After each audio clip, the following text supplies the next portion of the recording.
It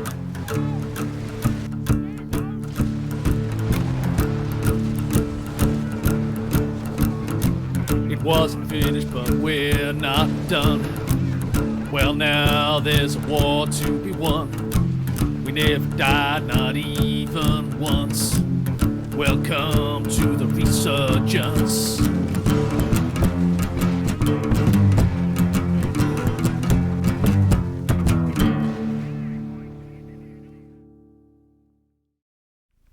Hello there and welcome to a 2v2 fight for survival. You're looking at failed quarterfinalists from the upper 1 versus 1 bracket. To survive in this double elimination event, they now have to win a best of 3 team game. The team captains have chosen their compadres, and Elpern has chosen to team up with one of the best players in Company Heroes history. We've got Jesulin playing as the Americans, so Brits and Americans in the south. Daniel D is the co-commentator for today. Who we got erupting from the north? We've got Ruby as the DAC, and we've got Hulksmash, who I believe is the team captain, as the Wehrmacht. There we go. The map, of course, is pretty much the best 2v2 map. Is it? Do you prefer this or do you prefer Pacino, Daniel? It's a toss-up, right? I like Pacino better. This one I think is a little bit more balanced in terms of the sides. I think both maps have like a stronger side, but I think that's sort of exacerbated on Pacino a little bit. So I think I like Pacino the way it plays a little better, but I think this is the more balanced map. All right, so Jesulin choosing Airborne Battle Group. We have Ruby, who's yet to select. We've got Elpern yet to select, and we do have, of course, you can't get away from them, stream, Italian Coastals for the Wehrmacht for Hulksmash. Hey, can I give a shout-out while we're at the start of this? Of course you can. Is that okay? I want to give a shout-out to the referee, Stern Panther. It's a very thankless job to be the ref. He's been doing a great job this tournament, and it's a lot of work. And he's very nice and polite when he's doing everything. He's very professional, and he deserves a shout out. So yeah, big up to Stern Panther. Absolutely, and it's why when we got this event, and we could actually pay people for the first time. Stern Panther is the first person I thought of. Do you know why? Because he did so much unpaid volunteer moderating, trying to get rid of map hackers for the past 10 years. So GG, well played for him. Back to this game though. We've got what colour is this? Shall we go purpley lilac player? Jesulin is the USF. He's the southern player. He's up against Hulksmash. So, pretty decent matchup there. And then, of course, we've got, that's right, it's Elpern's red British forces, the Redcoats. And he's up against the DAC player. That's Ruby from China in the north. Yeah. I think that's what I'd want. If I was the Allies, I think you want the Brit up against the DAC because you've got a better counter to the 250 in the Tommies section. Oh, he's just nerfed Royal Engineers with a 250 half track. I was really surprised to see triple RE from Elpern. It's a good 1v1 build. I don't think it's very good in team games personally. That was a triple sapper opening, something Orange Pest was doing yesterday in 1v1. But it's already been turned into a double sapper opening. But here's why. He wants to turn this pheasant into a Paulson and get that 4.2-inch mortar a blapping. See, he's just calculated. He was. It's the strategy where you lose units to get CPs faster, so you can get to your crucial call-ins. Yeah. Is that how it works? Do you get defensive experience in CoH3? I think you do, right? You get a small amount. You do. Some players I won't name were intentionally losing 250s last patch to more quickly get to the L6s. Because you actually get a pretty good amount of XP when stuff Name and shame. They don't deserve to be even notorious. I don't want their names out there. They don't. These are the kind of guys who'd be happy just to hear their names on the cast. They don't deserve it. Yeah. They sound like me. Dirty play. It's dirty play, and I don't think that's what Elpern was doing. I think he lost that by accident. Okay, fair enough. Got Jesulin down here with the United States forces. Up against, of course, this is Hulksmash. You can see the weakness of Coastals here. If you have to move, look at his inability to push in here. I mean, he's also just outnumbered, but MG plus Coastals is kind of clunky, and if you're not able to set up where you need to, it's pretty hard to push in on units in green cover with that comp. Certainly is.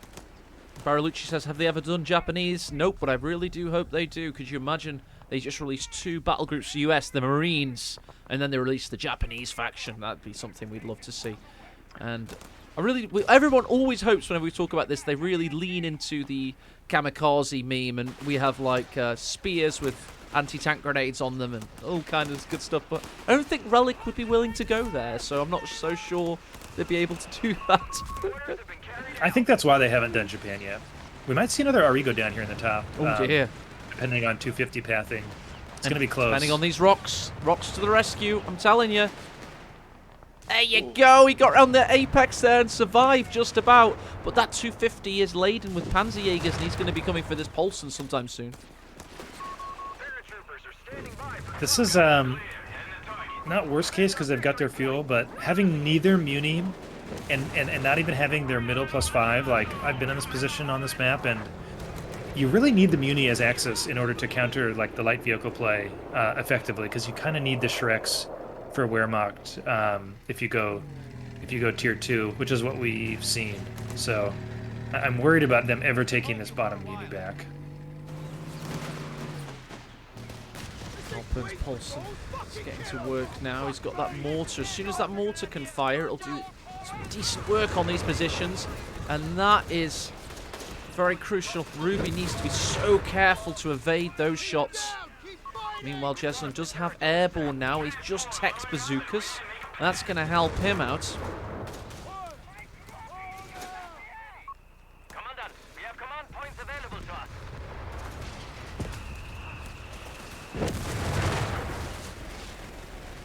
Really curious what we get from Hulksmash first. If he goes flak or 250 or Jaeger. Interestingly, from Ruby, we've gone for an 8-rad rush. Yeah, they've gotten more popular in the patch because I think because Panzerjägers are stronger and the flak is slow. I think people feel like they can stall against the light vehicles a little better and get to the 8-rad. They're pretty good on this map because they can move between top and mid really easily. Got the DDL up now. Hooray! Yeah, DDL's up, and it's defending the DAC player. Interestingly, some nice synergy from Hulksmash there. He of course, is now maneuvered to the center. So we've got that familiar Campbell's convoy of the DDL versus pretty much everything. This is I mean, you can see the lack of 2v2 experience from the Axis team because this is the sides you want to play. You know, because you want your DDL on the 10 fuel, you want to hold the top Muni. You can't really hold the bot Muni unless you're dominating. So I'm glad to see them shift here. Hopefully for them it's not too late. I don't think there's that much inexperience in the 2v2 team. Elpern's experienced, I know that much. I think Hulksmash is very 2v2 experienced. Of course, in Company Heroes 1, he was a 2v2 main. I didn't know that. Yeah, absolutely. He helped write guides on 2v2 strategy at the highest level. But yeah, I'm not so sure about Jesulin. I know he plays a lot of large team games with his Spanish buddies. That's why he's a bit of a legend in the Spanish community. Because not only is he a former 1v1 top, the best in the world at one point, he also spends time with his Spanish fans. Oh, yeah. What an execution there. And I tell you what, these coastals have got to be careful. It's going to be hard to pick that up. Just barely. Yeah, I've played Jesulin a few times in 2v2. He definitely has trained it a bit. Verbal Vin now out for Hulksmash. This mortar half track could go down here. That's really sloppy. Yep. Yeah, also got the Paulson in peril. The 8-rad is going for the Royal Engineers instead. Oh, he was spoiled for choice, and he ended up getting nothing. Meanwhile, we have had the... There it is, the 250 mortar conversion went down, as called out by Daniel. And he's looking to try and take out the DDL. Will he be successful? Here's the tick down. Come on. Let's go. He's got to throw the smoke with the Gurkha. He's not doing it. Throw the smoke. Ow. So close. Come on, please. Man, that's disappointing. They definitely could have got that. Or at least contested it better. Maybe Elpern forgot he had smoke on both the mortar and the Gurkha. Ruby doesn't have that much right now. He does have a lot in the bag in terms of manpower. There we go. He's decided to build an ambulance. Available from our light support company. Maybe he's going to send it to the DDL. Most likely. Yeah, I like that. I think that's a good play. You really, the on-field the DDL's nice, but in twos, you know, the travel times are so long that on-field reinforce is not as mandatory as some people like to complain about, but it's very strong. Oh, he just cancelled it. He keeps cancelling it. He wants a tractor and an ambulance, but now he's getting the tractor earlier. Okay, he was going to go for a flat feeling at one point as well, so he just can't make his mind up, it seems. Yeah. Elpern's build order is 46. Popcap in, he's saving a lot of fuel, and of course he doesn't have any call-in vehicles this time, so he's going to have to go for the company command post to get something out.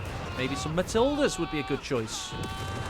Always. On this map, like in the late game, unless you get the Flak 36 with prepared positions or something, it's very hard to dislodge the Matildas. I'm curious actually what Doc we have. Oh, we got Hulksmash, he's at 52 Popcap, and he's just enjoying getting his officer on the field now. That's going to cause some mayhem, no doubt. And the final person I haven't talked about is Jesulin, who's not got a single vehicle out yet, but he must have got a tank depot or something. There it is. Yep, tank depot is down. Man, that's going to be a fast dozer. He's only a couple minutes away. I'm excited for that.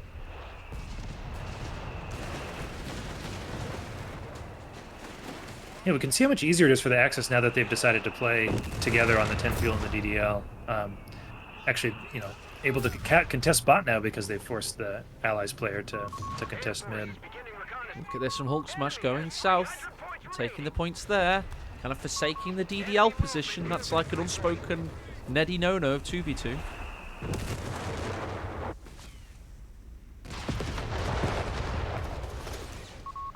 Yeah, it's interesting on this map. I mean, the DDL is very strong in this field. It's pretty close to the mid. You know, it still lets you contest 2VPs relatively well, but it's such a narrow area, especially on this north side because of all the rocks, that in the late game it gets pretty hard to dodge stuff like bombing runs because you're so clumped up in the DDL. The 8 Rad went down, by the way, somewhere north. I don't think either of us caught that one, Daniel. Did you catch the first 8 Rad dying, perhaps? No, I missed Oh, here that. it's dead here, all It's the way way up back there. here. Yeah. I'm gonna guess the heavy mortar picked it up. No, Maybe? Let's see if apparently it does a Oziligas says vehicle it's ATG and Zooks. Must have Oh. just been whilst the all the units were around the DDL earlier capping. Must have been slightly off camera, I suppose. Sorry for not picking that one up, guys, but at least chat in Twitch were ultra conscious of the fact. Very good. Very good. We Double do fail have an just 8 Rad request. replacement now, so we'll just pretend this was the first one, and nobody will ever know. LEIG as well, an infantry support gun, not a bad option. Such a thunderous psychological effect, if not just straight out nuking your support weapons. Yeah, I actually think should have seen this earlier. It's the premier counter really to the 4.2-inch mortar, and when you're in DDL, you win that fight most of the time. So Right, Elpern's getting that. Yep, there it is. Company command post down.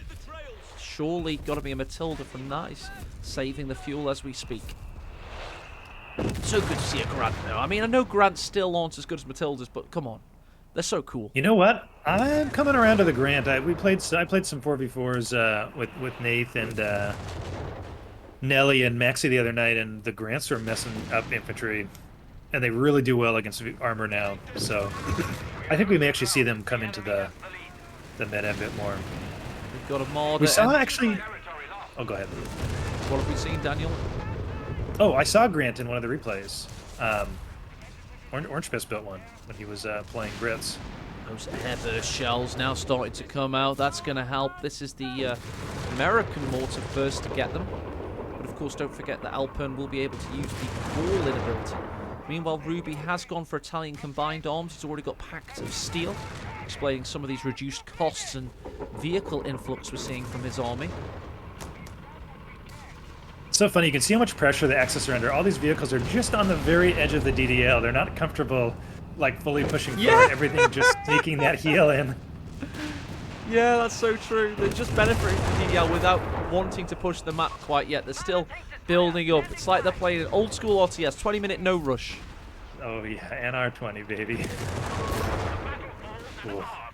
Even in the designated defensive line, these double mortars, I think one's not quite enough, but if you have two, you can start to do damage. Indian mortar needs to be careful. Vet 2, 2-man. ISG doing work against that, and there it is. There's the Matilda of Elpern going north as expected.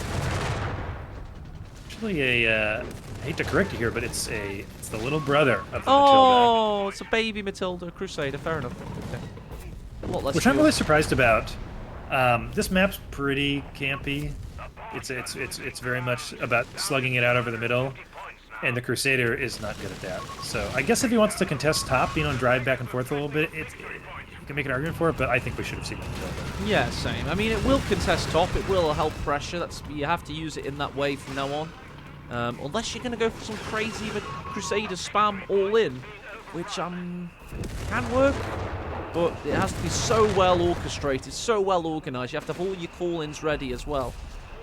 Talking of which, we do have off-map airburst barrage now ready for Elpern, which can be really good as we know.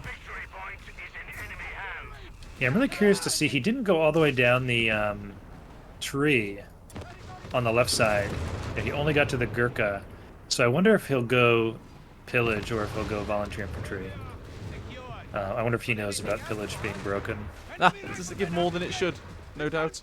Yeah, it procs on everything. It doesn't just... it's supposed to only work with infantry model kills and vehicle kills, but it works with everything. So, like, if you drop an airburst on MG and you kill all 4 models, you get like 20 manpower back or 20 immunity back, and so you end up with just an incredible amount of immunity. You have Matildas killing models.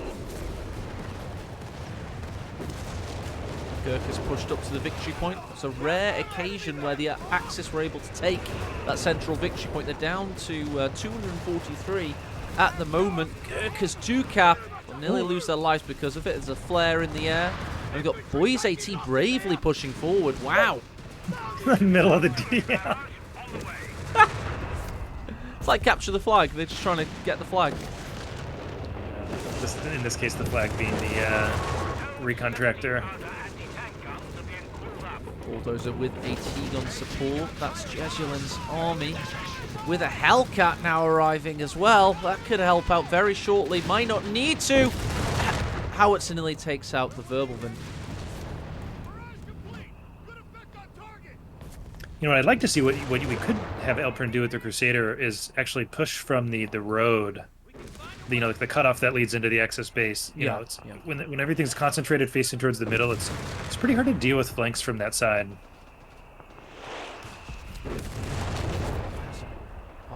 Map artillery ability to force away that AT gun there. In the north, the Crusader that isn't a Matilda is just lying in wait. But oh no! Do you remember that Crusader in the north? Neither do I. Yep. Well blocked there by Ruby. Keeping that Crusader in. That should have definitely been a Matilda.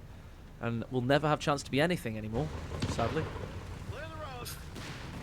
Yeah, no smoke for the Crusader. No easy way out if you make a mistake. Oh, wow. The ISG has been an utter menace at the moment. Constantly launching barrages, keeping all the allied support weapons guessing. Yeah, it's only got 3 kills, but I think that hides how much efficacy it's had in terms of just doing health damage stuff. Flak feeling for Ruby next. Not too sure about that, but he feels he's got everything he wants at the moment. He's got a mortar half track again. He's got the 8-rad rebuilt, the 2 Marders. Maybe it's for anti-air. Yeah. That's a weird timing. I mean, I guess it can shoot down the recon, but yeah. Usually you don't care about AA unless you're dealing with loiters, and there are no loiters, so it's an interesting choice. Elpern has 2 AT guns, one of which used to be an M1 AT gun, I believe. And there's an artillery strike called in on the British position yet again. Oh, he's lost the vet on his Indian mortar there.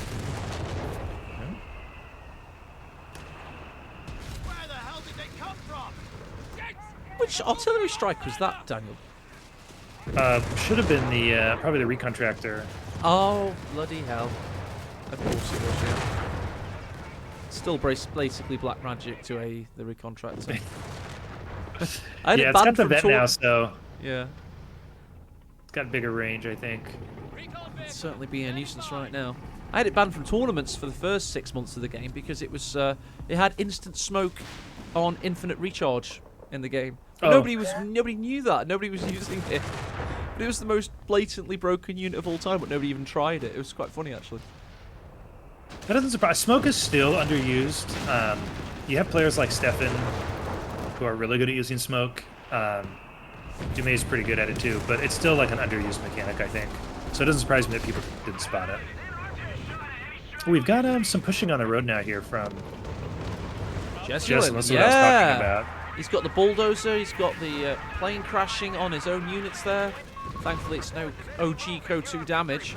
That would have been a catastrophe if so. Oh, a nice push up with the Hellcat, taking out that mortar from the flank. What a great push from Jesulin that is, but he may lose the bulldozer. Needs to reverse away.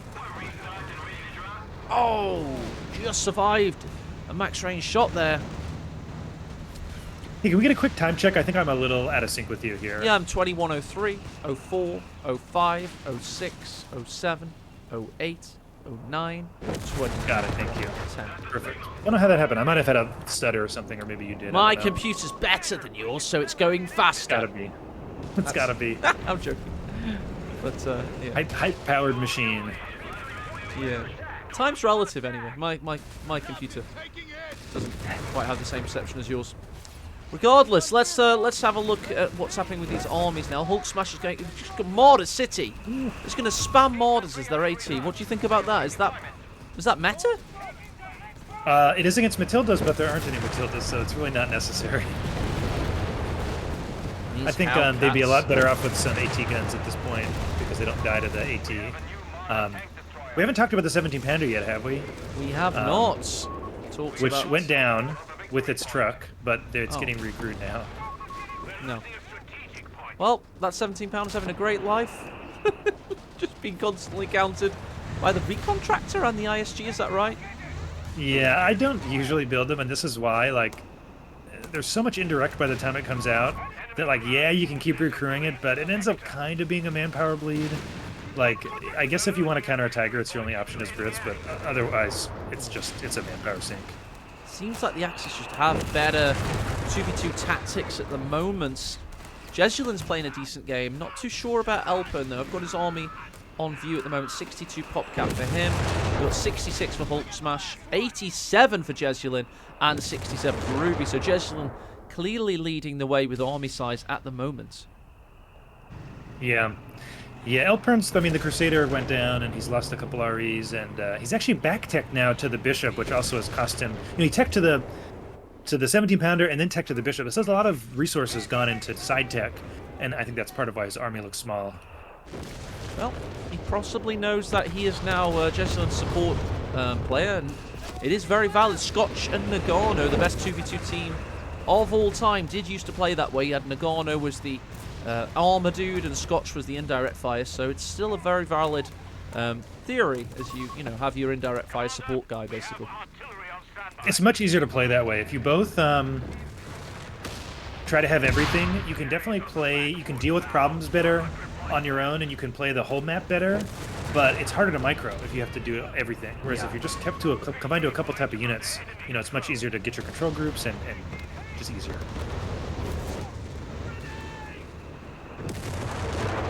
Ouch, grenaded this hidden 17 powder, then calls in the RT on it.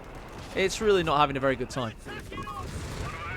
Yeah, it's just, I mean, it has gotten some shots off, and it does do a lot of damage, but, they just drive back into the DL. Mortars have pushed really far up from Hulksmash there.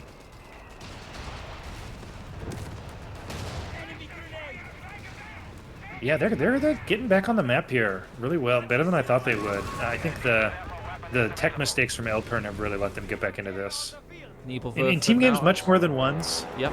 I think tech choices can lose you the game. Ones you can just, there's always more room to outplay because there's more map, right? Yeah. But in team games, there's just everyone's going to have some resources, and all the units will be there fighting. And if you build the wrong unit, it's just, I think it's a much bigger deal than it is at once. Nebelwerfer out for Hulksmash now. And oh dear. Oh dear. Carpet bombing run coming down. Oh, that PG couldn't run forward anymore.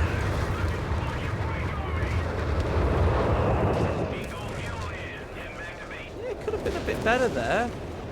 Is that definitely the target he wanted? I mean, he got the PG. I think it's usually better to call it in sideways and a little behind stuff than that direction. You end up getting stuff with that last line. Whoa, look at this indirect fire now. Yeah, double bishop. Ah, the bishops are raining terror. This is Elpern's bishops firing. This is Elpern learned this last night. I was watching his 2v2 stream a little bit, and he built one bishop and said it sucked. And someone in chat said, well, you have to build two. And it's like he took that to heart. One for black squares, one for white squares, clearly. Exactly. The contractor Artie yet again, taking out another Elpern support weapon.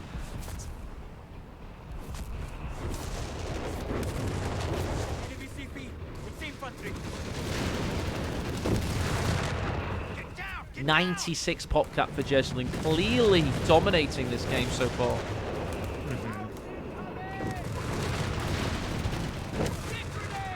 Oh! Yeah, he's done a great job. It's like our DAC player Ruby just lost another squad. He has a fantastic infantry army. Daniel, do you want me to try and break down Ruby's infantry army for you? If you think you can count that high. Yeah, it's this Panzerjäger that is definitely not about to die. Ooh, he's still got his infantry army alive. It's fine. It's fine.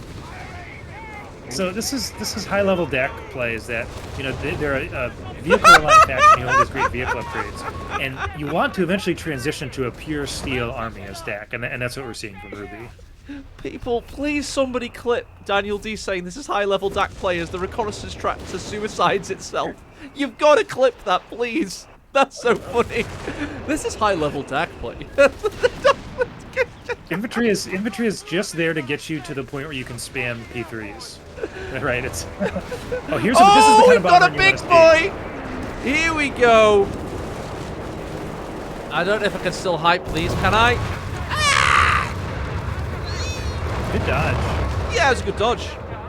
I see, I'm trying to hold back. We saw some spectacular nukings yesterday. I felt like Oppenheimer. I had my binoculars out. I had no moral objections, by the way, whatsoever. And yeah, it was great. But they were some massive ones.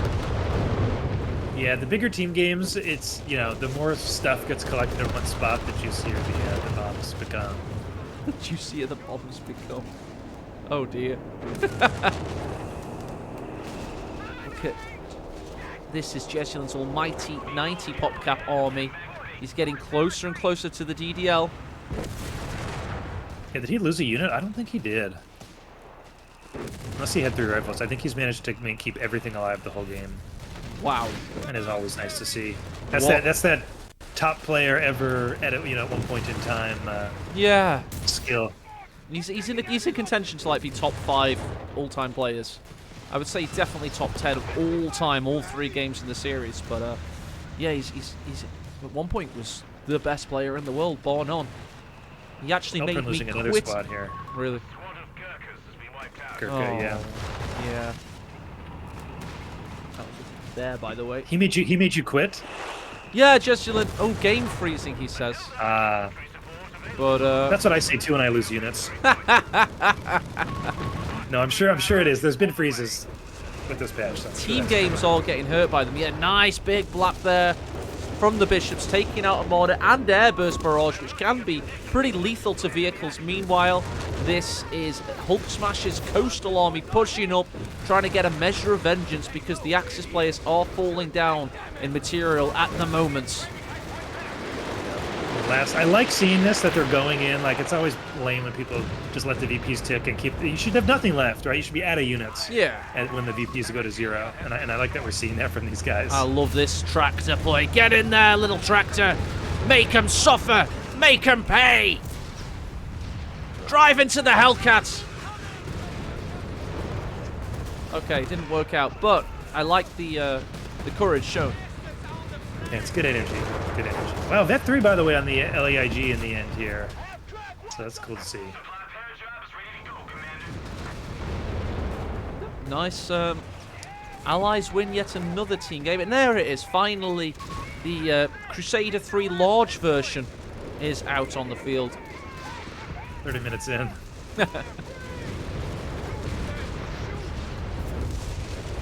Wow, all that interact. The double bishops did a lot. I thought it looked like maybe Axis were swinging it back. You know, they were picking up the south sometimes. They locked down the north finally. But I feel like the combination of the bishops and the the mortars just was enough to get them back. It certainly was. GG, well played. GG.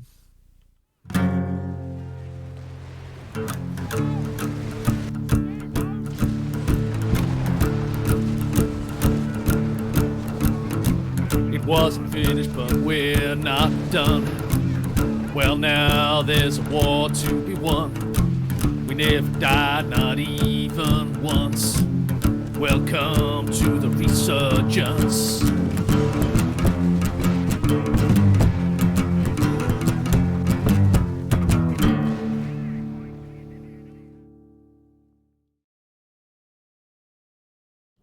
Yeah, Daniel, have you still got the stats open? I do, yeah. Would you talk us through the stats? Sorry, I accidentally just closed it. Who had the Oh, highest sure. damage and death ratio and stuff like that? So Elpern's KD, as the Artie Spammer, very good. 25k dealt, about 18k taken. Jesulin, even 23-23 damage dealt and taken. Hulksmash on the... This makes sense as the coastal player, receiving end of it with 14k dealt, 25k taken. Ruby, a more respectable 27k dealt and 23k taken. And I know your favorite is the points held, and that is pretty much what you'd imagine.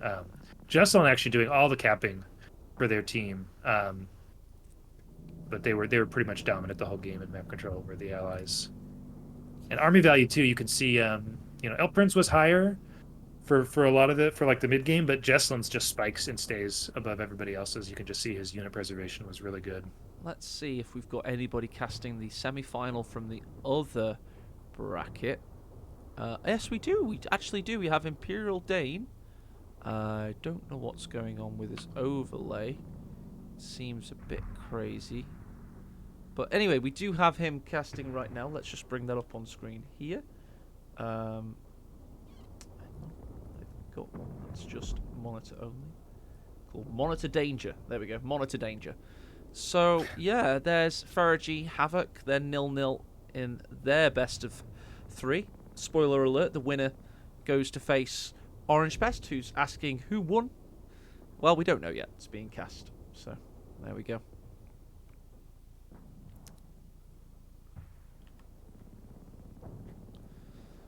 I see we have DDL on the classic point there. No surprise. DDL every game. I can't remember a game without DDL. I mean, Gunther, who's a long-time fan of the competitive scene, he asks, why do people just keep spamming DDL if they're just going to get artied to death? And I want to ask you, Daniel, do they have another choice? Is there another way to play Axis? Yeah, I think I think MP40s are good. I think mechanized are good. Luftwaffe doesn't seem popular, but I think in team games, the if that's what we're talking about now with the 2v2s, I think the the dropping a pile on a valuable point is really good. You can build the fighting position because because Jeeps don't come out fast anymore. So I think people are kind of sleeping on that. I think on Campbell's actually dropping on your opponent's fuel with a fall pile and building a fighting position. Unless both players immediately rush to that point, you can get the fighting position up and deny that early fuel, and that's a big deal. So that's definitely viable. Panther's still a good unit.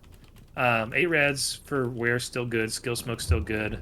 Yeah, I think DDL is just so easy to play around. It's so simple. And Coastal Wall is really good. I think people, though, actually are kind of misplaying. In a lot of these tournament games, people are not using the Doctrine effectively because the DDL is very strong in 1v1 on some maps, but in team games, it's the cheap mines, the bunkers, and the Arty Officer that are so strong. And we're not really seeing a lot of mines from these Coastal players. Like, last game when Hulk was going bot, he could have just been totally layering mines down there. I don't know if there's a sweeper. I don't think there was. And we weren't seeing that. And so, yes, there are other ways to play, but is Coastal still the strongest? Probably. Yeah, probably. Maybe just don't quite play like that with it. Yeah. I mean, Hans was advocating for command bunkers, and he does know a lot about team games, but not sure it's super applicable to every map in every situation, you know. Yeah, the AT bunkers are also very, very good on some maps, but I feel like against a prepared allied team, you're really gambling that you're not going to lose the map because AT guns kill bunkers fast, and relying on bunkers is a really big gamble, I think.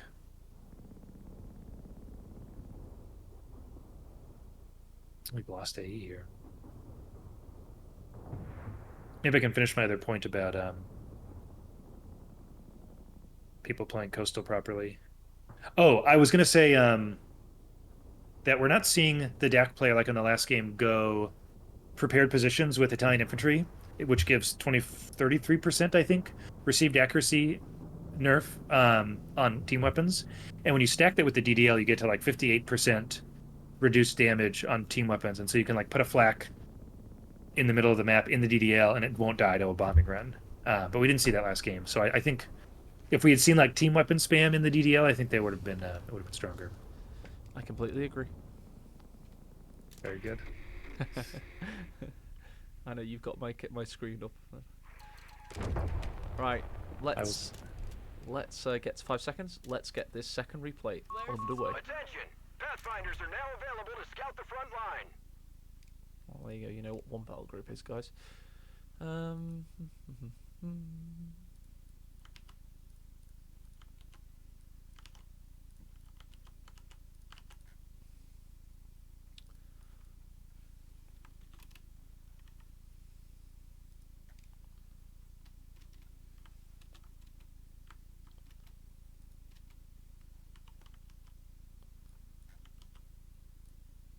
We have not done the song live yet, Gabby. We got a little bit of taste, but not the full I can't remember the full thing. I'm gonna have to go. I made it like 2 months ago, so I'm gonna have to go back and check how to do that.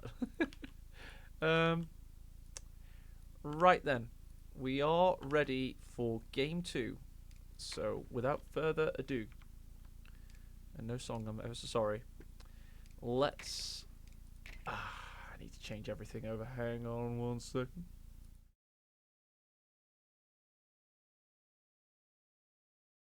There we go. Everything hidden now. Are you ready, Mr. Daniel? 5 seconds. 3, 2, 1. Play. Oh, I pressed the wrong button. Stay at 10 for me. Stay at 10. Okay. I'll get to 10 here. I was at 8. Okay. Yeah, I'm at 10. I actually hit the wrong button. That's really embarrassing. 8, 9, 10. Unpause. 11, 12, 13, 14, 15. Are you with me, brother Daniel? Right there with you. Oh, he's right there with us. And we've got Hulksmash, who's looking to be right there with his teammates. We've got, of course, Ruby fighting as the Brits. So, again, mixed allies, which is always nice. And who do we have in the north, please, Daniel? We've got Jesulin as the Wehrmacht player playing Luftwaffe, as we were just discussing. And we've got Elpern sending out his DAC Kradschützen. Very nice, very nice. Let's get it out there. So we've got, this is Jesulin's Kettenkrad. And there we've already had it aforementioned, the Kradschützen. So they're going for ultra light capping power in this early game. Let's see what the Brit player, that's the American player Hulksmash is doing. He's going Pathfinders. That's pretty decent for capping power as well. And then we do have Ruby, who's gone for 2 Royal Engineers and a Dingo. So how many of these light vehicles will the Dingo kill, Dan? Oh, man. I'm going to say, given how last game went, 1. Just okay. 1. We've got the ultimate joke/analogy. The Dingo likes to eat babies, and the light vehicles are babies. So that's how it works. Because, of course, in Australian kind of folklore, dingoes sometimes try and eat your child, but we don't know if that's true. It was proven false. That was a hoax. Yeah, I know. But still, it was national news in Australia, so dingoes definitely eat babies, and they're going to go after this Kettenkrad very soon. I love this is great. I love seeing people who know to just drive directly on top of squads and negate that cover. That's the correct way to use these ultralights in the beginning of the game. But I'm really excited to see Luftwaffe. No DDL. I like Jesulin's play. I think grabbing the 16 unit early is really good. But we can already see the weakness of this build, which is that if the US player blobs everything up and attacks you, you usually lose until the MG comes out when you go double fall pile. Well, let's get some hype for no defensive line, no coastals. We've got Axis with Luftwaffe. Who would have thought that we'd be hyped for Luftwaffe? You couldn't have convinced me of that when the game first came out. It was in every single game, but look at us now.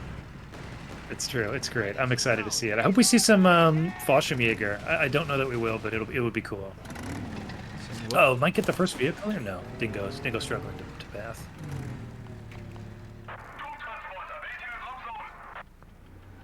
Now he's looking for it. He can smell it. He's sniffing in the air. These vehicles are all too fast for this poor Dingo. He's gonna have to surprise them if he's gonna get a kill. Oh dear, that's funny. Yeah, the Gradschutzten's gone all the way south. Panzer Pioneer's putting the sandbags down. This is Elpern, one of the crowd favourites, of course. The enemy has pushed us back. We've got to start calling DDL designate defensive line because No. I think No, every I 5 minutes refuse. No. every 5 minutes in chat someone goes, "What's DDL?" I don't care. That just shows that they're new, and we should welcome to the community with open arms by explaining the acronym to them. Can we call it Mega Circle? Mega Circle! Yes, I like that. That's good. You sold me with the use of the word mega. Okay, cool. All right, we'll do that for the next time we see it then. Very easy to multi. Man, both fuels for allies. This is a really good start for them. Ooh, not a good start. Notice the 250 go down. Yeah! Against Boys AT. Nice work by Ruby. Not so sure about that from Elpern, though. Oops, yeah. Freezing. He's freezing. You're not going to let him forget that. Maybe he did freeze. People are getting that in team games. Yeah. Boys, No, away. Rock. The arty circle, the wizard circle is still so good. It can't be the mini circle. It's got to be like the Giga circle. Ooh, so Still a very powerful circle. Many powerful circles in this Geometry Wars, sorry, Company of Heroes 3 battle. Enemy ground forces have claimed a sector. Wow, the Axis players who are already 1-0 up, by the way, they're having a fantastic early game, dominating some vital points and possibly taking away the home fuel from the Allies. Yeah, there's not a lot of fuel on this map when you lose that, so keeping it is always very important. Rifles get their toe over the line and make their way to the sandbag, which to contest.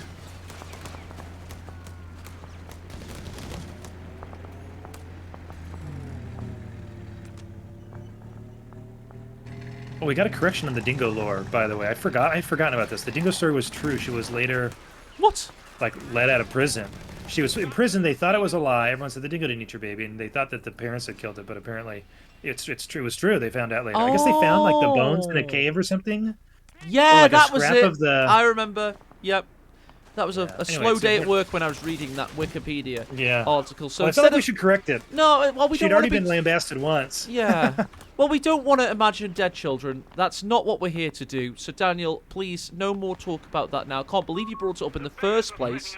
And I know Gabby Only- from Relic's watching up. All I can do is apologise for the co-casters I've chosen. AE would certainly never bring up dead children whilst casting a Company of Heroes game. But instead of imagining the skeleton, imagine it was bits of Kradschutzens and Kettenkrads instead. There we go. Happy days. Right, Assault Grenadiers out. But the Pioneers are watching on. They're trying to burn their way out of this situation. It's very sticky for now. And Ruby is fighting back. I'm nervous for this. Oh, Dingo doesn't target the flamer, so it's gonna get away. Did you see my mix-up on Relic's official stream? I accidentally managed to portmanteau the word Twitch and chat. I did. that was, That was I didn't hear it. No, I don't know what unfortunate. you're talking about. I didn't hear it. That didn't Oh, happen. good. Yeah, good. Fake news. Fake news. Never happened. Haven't you learned yet, in this day and age, you just deny. You just say, that didn't happen. Yeah. You know. Deny. Okay. Right, got 250 hunting down. Ooh, that's a tricky retreat path. Dingo to the rescue, though. Come on, Dingo. Ruby's Yep. going to save the day here for certain.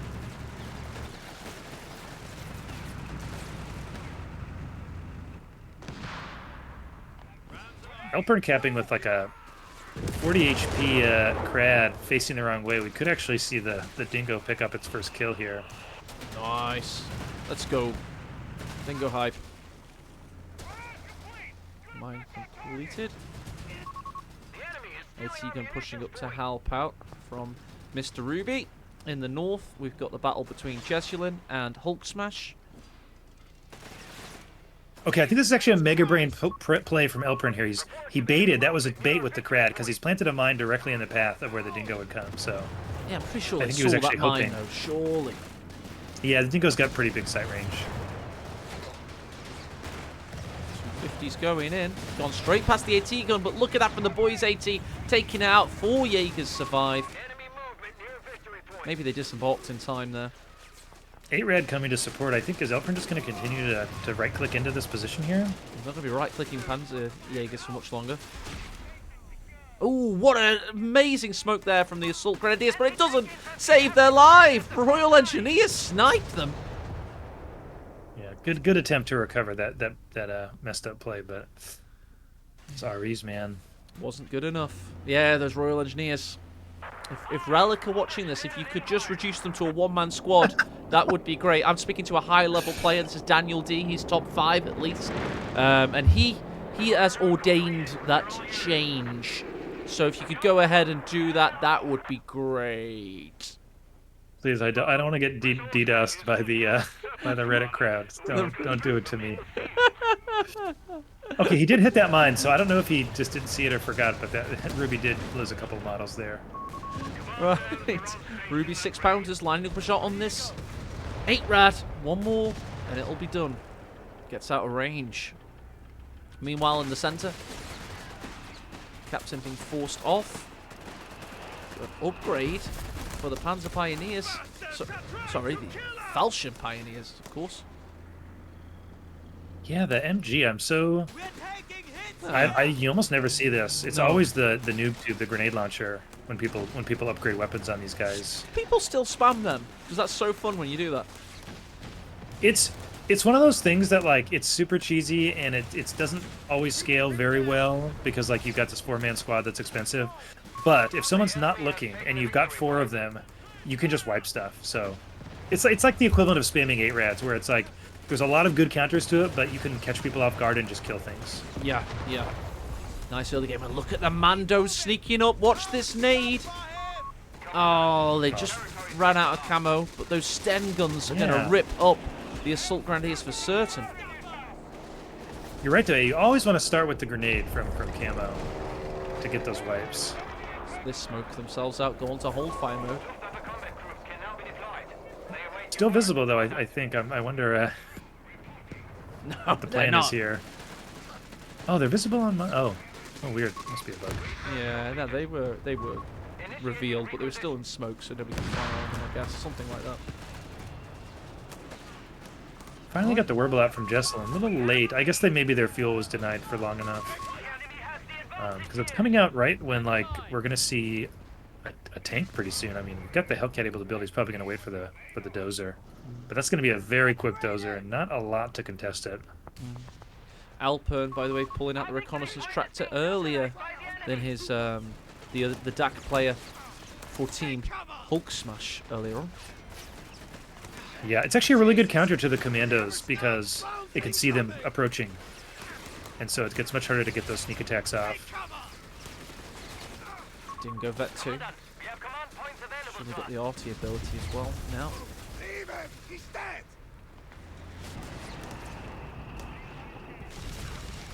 Yeah, no vehicle kills, but really impressed to see it still alive. A lot of people, just these ultralights, as soon as the AT comes out, the ultralights go away, but still alive, still providing vision, still providing heals and RD. It's good, man.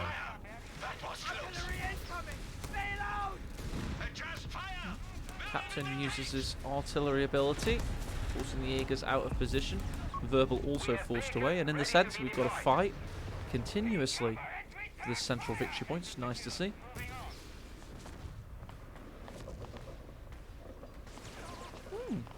Looks like we've gone for a Stuart here from Ruby.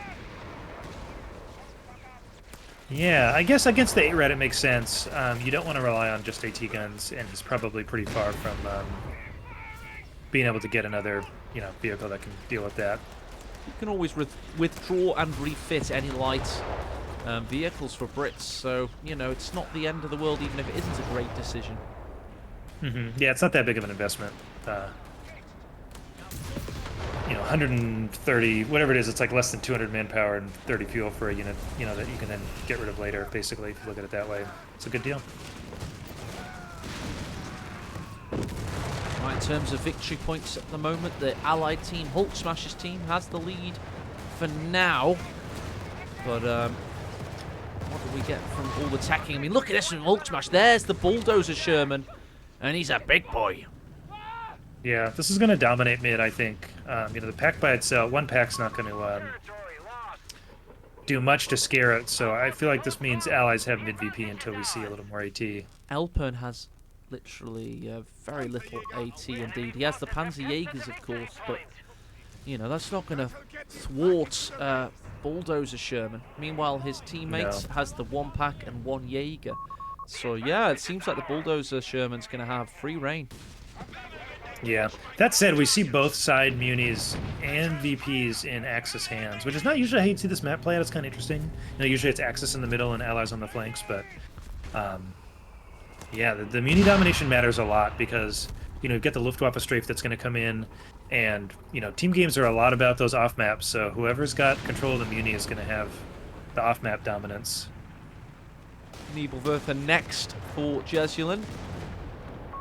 Hulksmash is just playing steady at the moment, but they feel like the Germans are drawing their victory point down, so they're going to have to play aggressively in the north with the howitzer to try and get that point back. They pull up the mortar as well, really close to enemy lines, might I add. Yeah, I like seeing that. He's probably going for the MG or the repairing piles maybe, but it's good to see, because the you can always run away. True. And yeah, the dozer. I mean, the dozer so nice here because the dozer can play mid and top, and the pack kind of can't.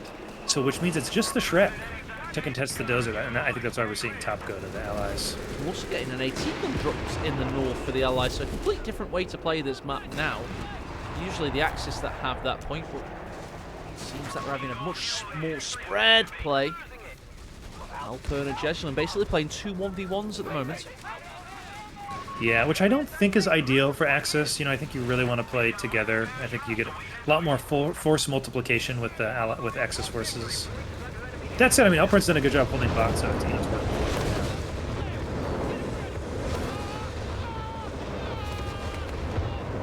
It's also worth calling out Elpern's army. He's completely forgone PGs, which we've been seeing more this patch, which gives you a strong early game, but doesn't scale nearly as well. The Sulkrens are going to have trouble, I think, being effective in the very late game. So if it goes that far, I think we can see that have an impact. You can also see an impact on Elpern's manpower and fuel economy synergy. He's not been able to pump out as many tanks as he would like. He's got 188 fuel because he does have quite a few squads for DAC, which is probably a few too many. Yeah, the Sulkrens are expensive at 300 each, and they're not particularly cheap to reinforce at 28. So it definitely hurts, especially if you don't have like veteran squad leaders to give them that 10% incoming damage buff, which he does not have. Jesulin still has his Kettenkrad, by the way, just using it for spotting, of course, now. Not a bad usage of it, but it's always good when they manage to keep it alive to this point. Yeah, that thing's basically mandatory on this map in 2v2s as Wehrmacht because of the vision it provides you in the middle. It's just you can't, like, the indirect fire accuracy goes up just infinitely. Man, Hulk just dominating this hill now. Like, I feel like the build that Jesulin has can't do anything. Like, how does he counter that? The dozer plus the AT gun on the hill. Players are cancelling each other out for a while. We've had a bit of a stalemate emerging. Nowhere near as ferocious as Game 1 was, but stalemates often boil over. That's the beauty of victory point dynamics. Yeah, can't sit forever. I'd really like to see Elpern move his indirect fire north and dislodge Hulk here, because he's got the recon half track plus the mortar half track. He could help take north here, because right now the indirect's just sitting mid, and they don't even have mid. So it's a really nifty strategy, I feel, from Hulksmash to get the mortar up to that ridge on north, and just rain hellfire down on the axis. yeah, I'm pretty sure it gets the height advantage when it's shooting at things on the low ground. Look at this use of smoke in the crowd shuts and in the central victory point. Nice, nice. to see. Yep. Yeah, Crad being alive still is also really impressive. All these guys have done a good job keeping the ultralights. All of them are still alive. Kitten, Dingo, and Crad. Elpern's 8-Rad Panzerjäger combo trying to take out the Brits in the south of Ruby, but he's not been successful at this point. And that's one thing about players like Hulksmash and Ruby. They're nowhere near as illustrious as Jesulin and Elpern. Elpern, I think he's run one minor cup in the past. He's been second in loads of cups. Getting second to GCS3, of course, 2 years ago was very notable. And Jesulin is won, I think, around 10 cups total. And I don't think Hulksmash and Ruby have ever won anything. Never mind get anywhere near second in anything. So, but what I was suggesting, though, is in a team game, you're not having the maps getting stretched, Daniel. These rifles are getting stretched to death at the moment. They're on the rack. Oh, dear. Oh, dear, oh, dear. What's Hulksmash doing? I was trying to compliment him. He was too busy focusing on the north, where, to his credit, he has decrewed that MG42. Let's see. Yeah. He did manage to retreat the rifleman, so not all is lost. He's okay. Yeah, my point was, Daniel, is that the players aren't as stretched, so you may see different sides of them. You may see there's really good localized micro, for example.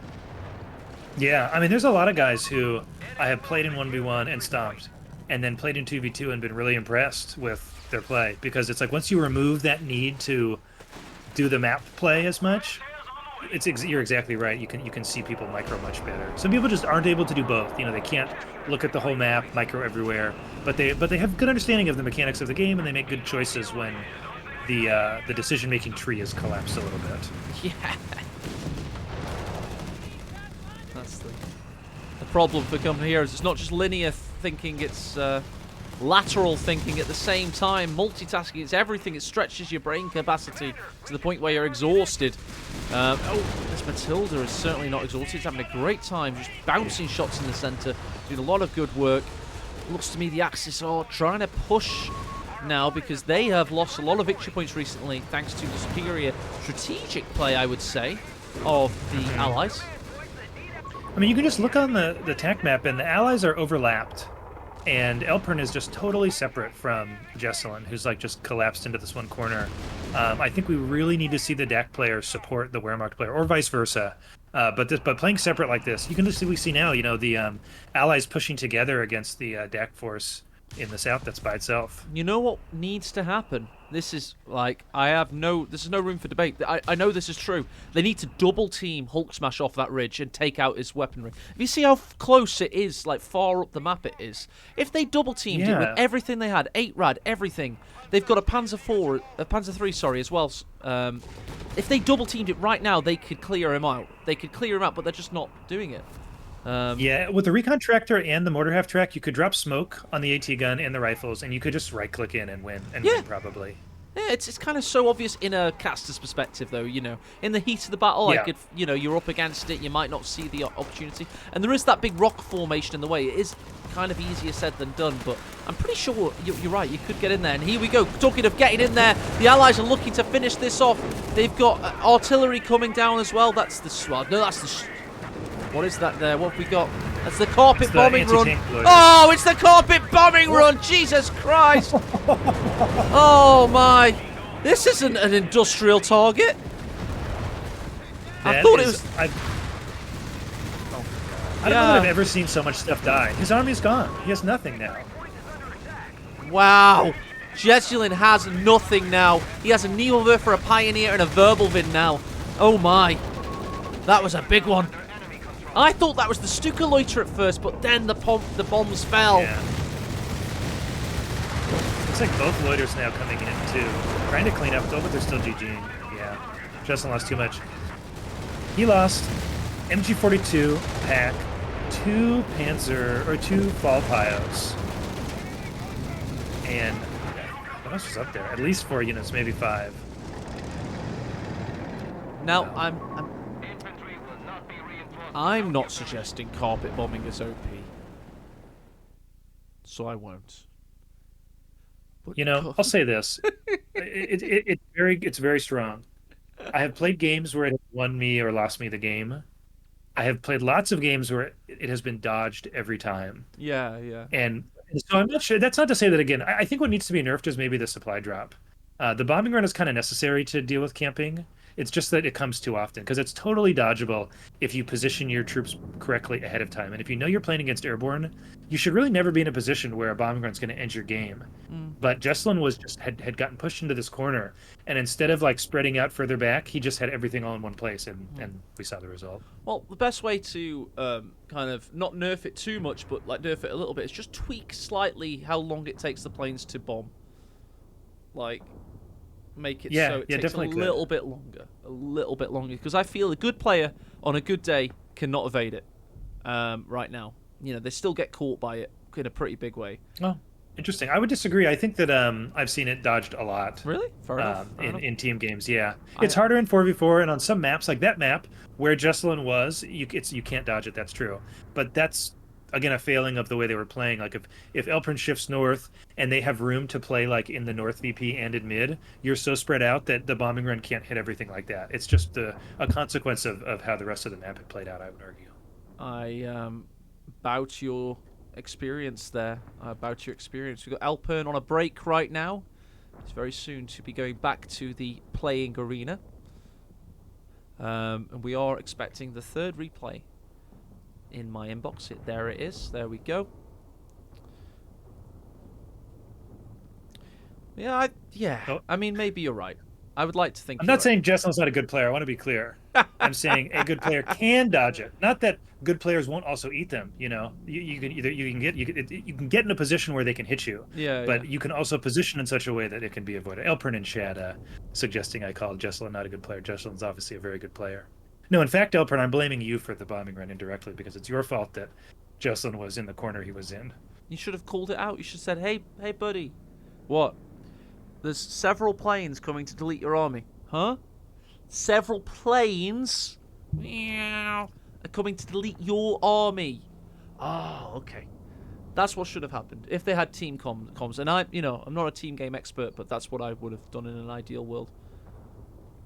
I wonder if they were even on comms. I know that when they were practicing last night, they weren't on voice. So maybe they weren't on voice for this.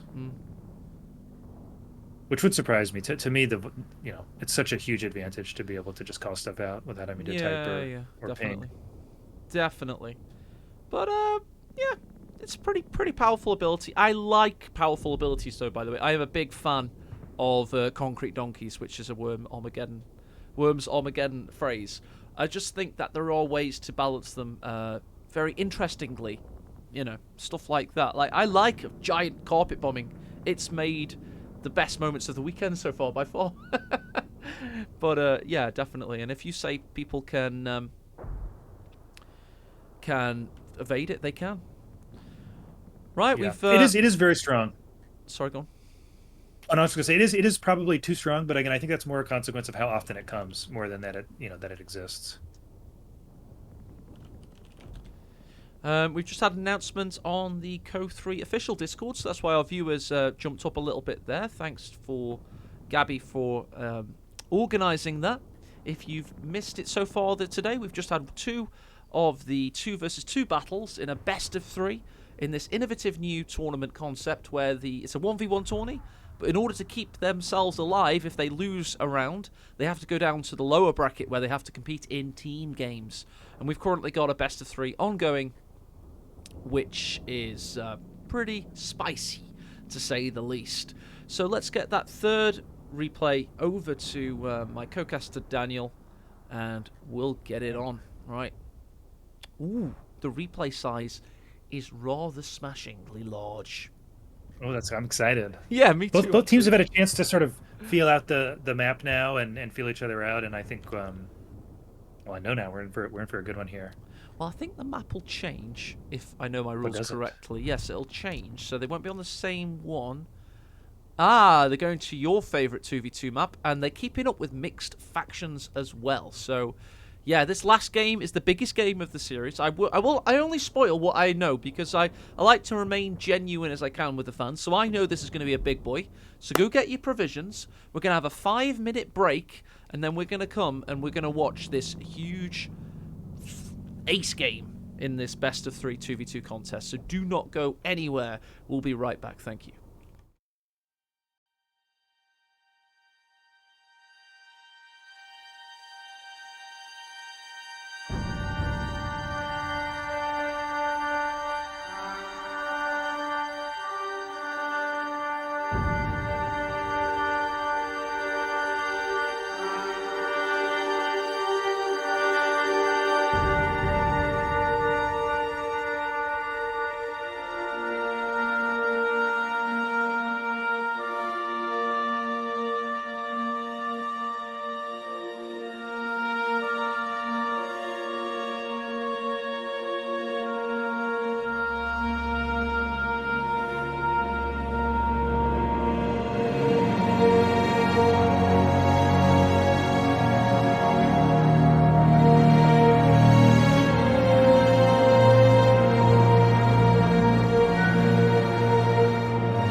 wasn't finished, but we're not done. Well, now there's a war to be won.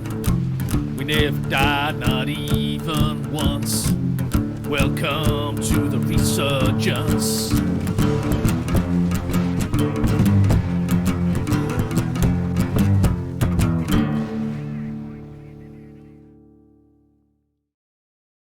Give them death. Give them destruction. Show them no mercy. That is not the voice of Emperor Palpatine. That is indeed the OKW commander from Company of Heroes 2.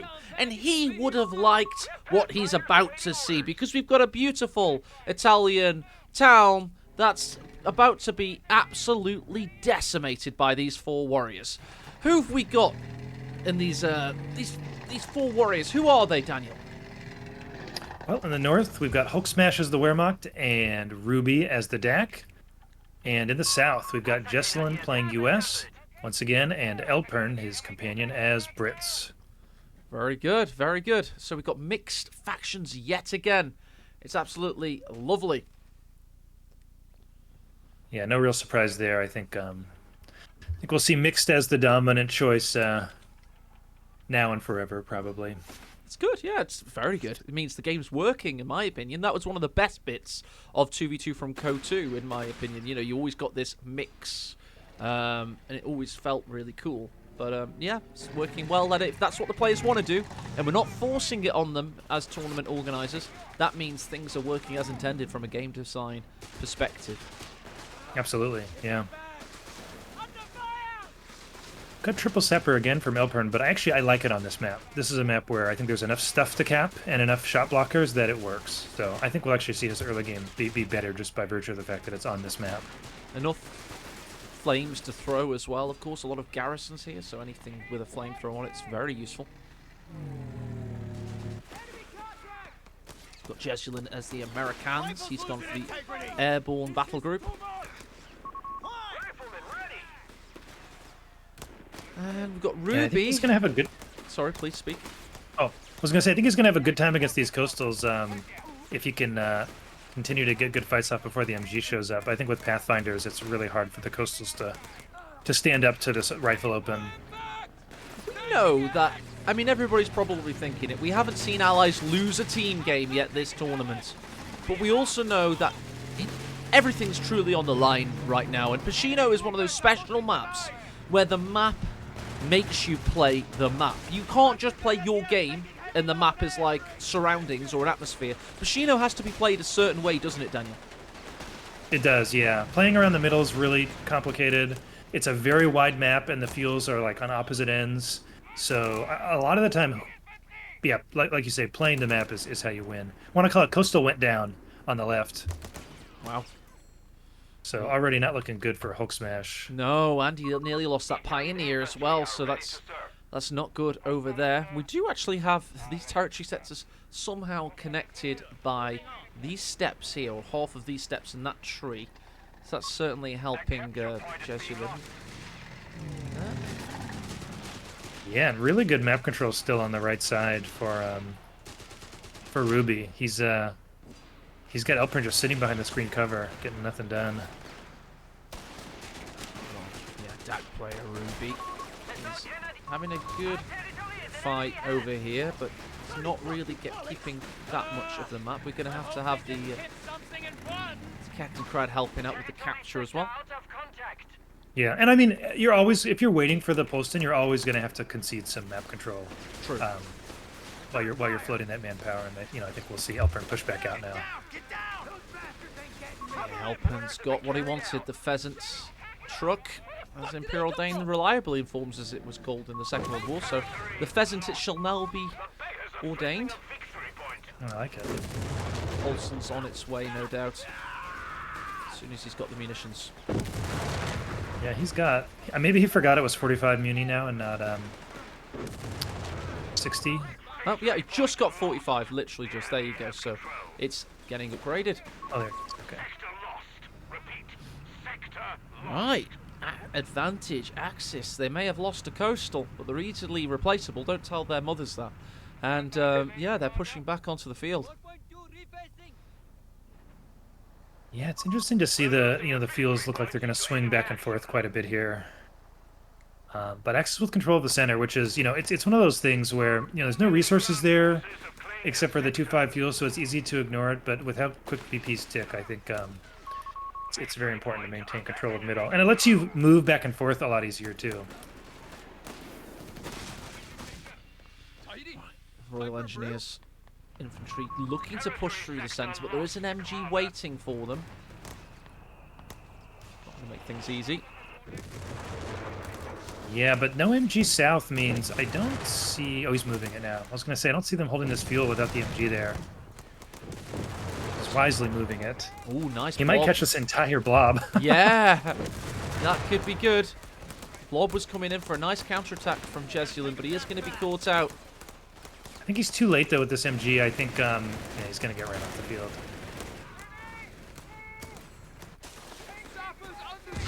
Easy nade dodge there. Even AE would have dodged that nade.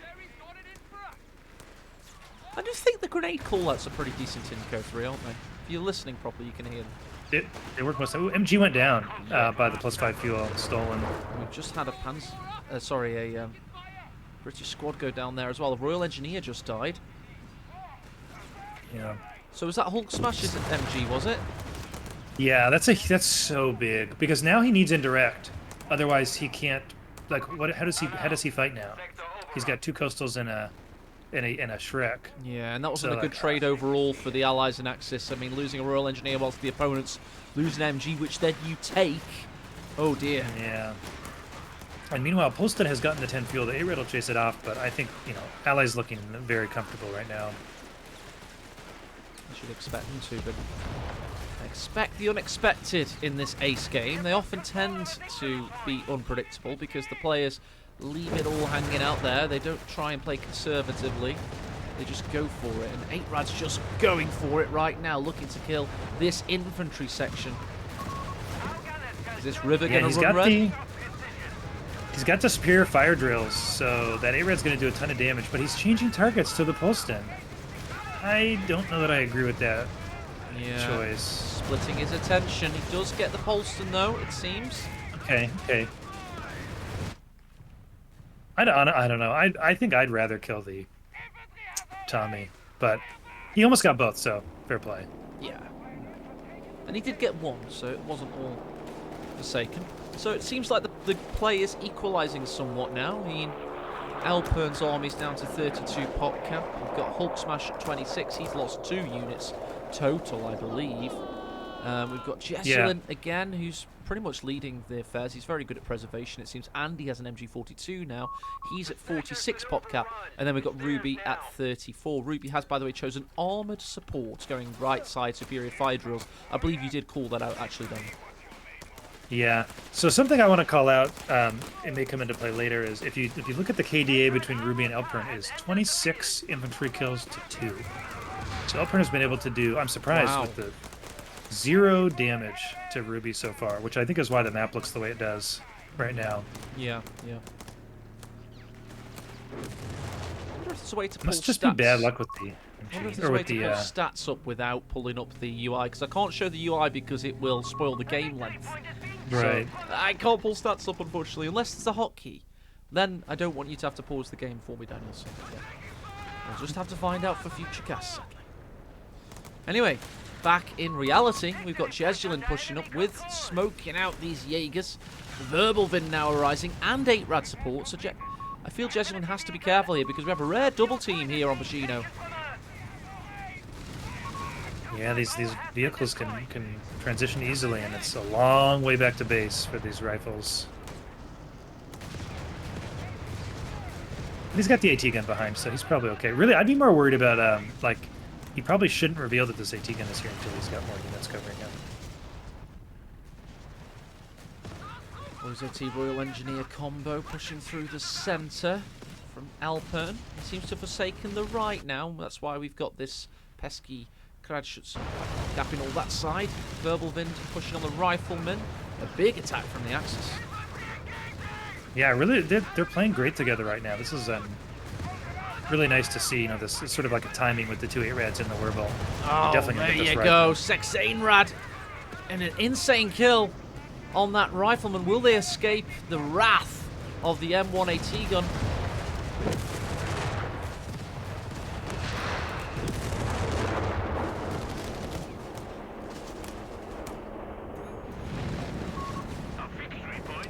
Kradshutsen's also capped the entire right side of the map. That really Yes, hurts. having a great time. Look at this. Oh, Gurkha's caught out and forced off. The Axis are taking over Pacino. The underdogs on their second lives want to get to that 2v2 final on the lower bracket. Yeah, they're playing great right now. I mean, if you just look at if you look at the tech map, their units are all mixed together. They're playing really like a team here. Well, it is a team game. Literally. Commander, enemy forces hold all victory points. Riflemen have been forced off horrendously. I really don't want to see Jesulin's recent KD, like last 5 minutes. I don't think it's been pretty. And this MG42 he stole, what's that been doing? Always, when you get a stolen weapon, you don't tend to use it as much as you would if it was your own. Yeah, it's a very interesting position here. I mean, I know they don't have control of mid, but you'd think you'd go cover your AT guns with it or something. High praise from the #1 seed. Fergie says beautiful plays from the Axis team, and I think we'd have to agree with that. Absolutely. So Elpern doing a good job, not forgetting about the right side. He's camping it back up here. They're in desperate need of more resources, though. And I think it's going to be hard. I mean, I don't know. He can't really... He can go cap over there, but all it takes is one 8-rad to chase... Probably kill both of those REs. 3 verbals soon for Hulksmash. 3rd one on its way. Meanwhile, Ruby has a similarly interesting army, but this is playing Dak properly. I mean, he's got the Panzer III flamethrower variant. He's now got the Jaegers in the 250, the 2 8-rads. That's some build order from our Chinese warrior. Yeah, it's a good 2v2 build, honestly. You don't need that much inf because there's not that much to cap, and, you know, especially if you've still got the... But look at this, tactically, he's getting around, but there is another AT gun there from Jesulin, so he's going to have to go all in. He's burning everything to a crisp. The 8-rads may get taken out here. One's got a damaged engine. Can he decrew the M1? The M1 couldn't get the kill somehow, some way couldn't get the kill. Oh, smoke was utilized and it confused the M1, meaning that is a clear win for Ruby. Wow. Yeah, and the Werbles drove in and took out the 6-pounder on the bridge at the same time. Oh, so complete rout here for the allies. Wow. Yeah, that feels... I don't want to call it too early, but how do you come back from this? If they steal, they're going to steal one AT gun, kill the other. Looks like they might steal or kill the 6-pounder too. MG42 reclaimed. Awesome. Yeah, that was awesome. I just want to call out the nationalities at play here. This is what the Resurgence Cup has... Oh, let's call out this, though. We do have the Crusader and the Hellcat hitting at the same time. If there is a comeback potential, they have to go now. They have to make something happen, take out a few vehicles at the very least. They do get one verbal Vind. There is a Jaeger waiting, though. Oh, and the Crusader's low. Jaeger wants to take out that Crusader. Oh, doesn't quite do so. That's huge. And they're saving at least the 6-pounder. It looks like the mortar might get away. Oh no, they've stolen the big mortar. That's BM. If you can steal the 4.2-inch, it's absolute BM. Oh, they're laying a cheeky mine. A cheeky mine. Oh, they've been seen sprinting rifles. Doesn't matter though, because it still blocks the rifles. Wow, that's such great play. That was epic. Jesulin didn't quite comprehend what was happening. It was a cheeky mine, indeed, and he hit it. Yeah, I want to call out the nationalities at play. I think we should have really highlighted that at the start. It's USA and China versus Spain and Sweden. It's like awesome, isn't it? Beautiful. Yeah, I love that. It's great. In this divisive era, to see the spirit of international cooperation at play here in a World War II strategy game is a beautiful thing. And that's what I like to think. I think wars of extremist wars of extermination bring us all together. Like, that should have been the tagline on the CoH3 box art, for God's sake. They missed I thought we were keeping it cool for the official tournament. That is cool. Oh, Crusader's dead in the water. What a line that is from the crew. Brit lines are always the best in co games. IMO, it's a mine, but yes. there's the marder. He's got a long way to take it out. Martyr's going to have a heck of a time navigating these buildings, though. I don't know that he's going to be able to finish off this Crusader. Panzer This 3. flame tank not going to do anything. No. To the Crusader. Ooh, could actually lie on a mine once the Hellcat hits it if he's not careful. Needs to keep trundling backwards, and he does. Jaeger with Shrek comes to take back the territory.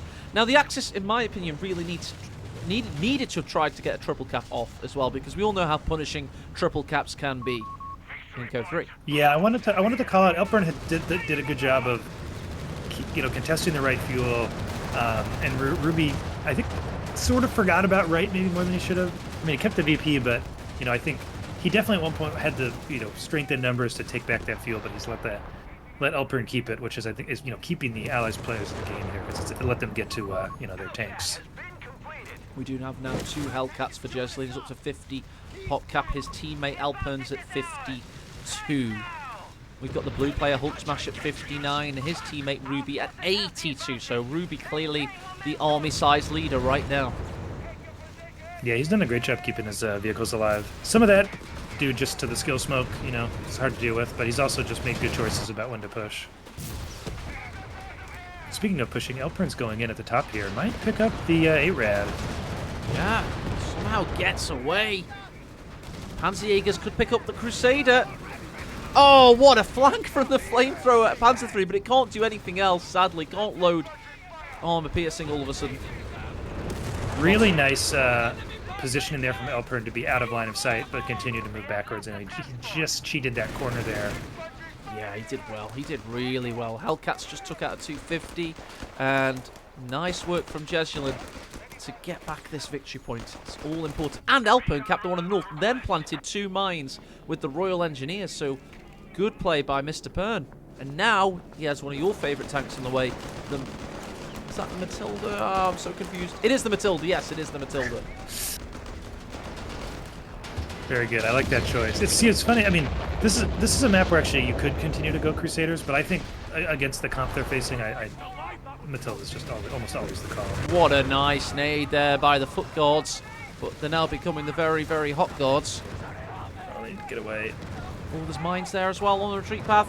That is a fortuitous retreat path, but the foot guards could bite the bullet of the 8-Rad. Yeah. Oh no. Ouch. Meanwhile, we've got to push in the north. We've got to push in the north. Verbal Vins and Flammenpanzer push in on the AT gun and taking out another win for Axis. Yeah. Elpern trying to get this flame tank, but I don't think it's happening. Oh, bomber run, by the way, yeah. on the Obiche. Obiche? Goodbye. Yeah, goodbye, eh? Bloody hell. Hardly knew ye. And the East Coasters nearly died as well. A lot of blood, a lot of explosions, and debris. Bomber Harris would have liked that one.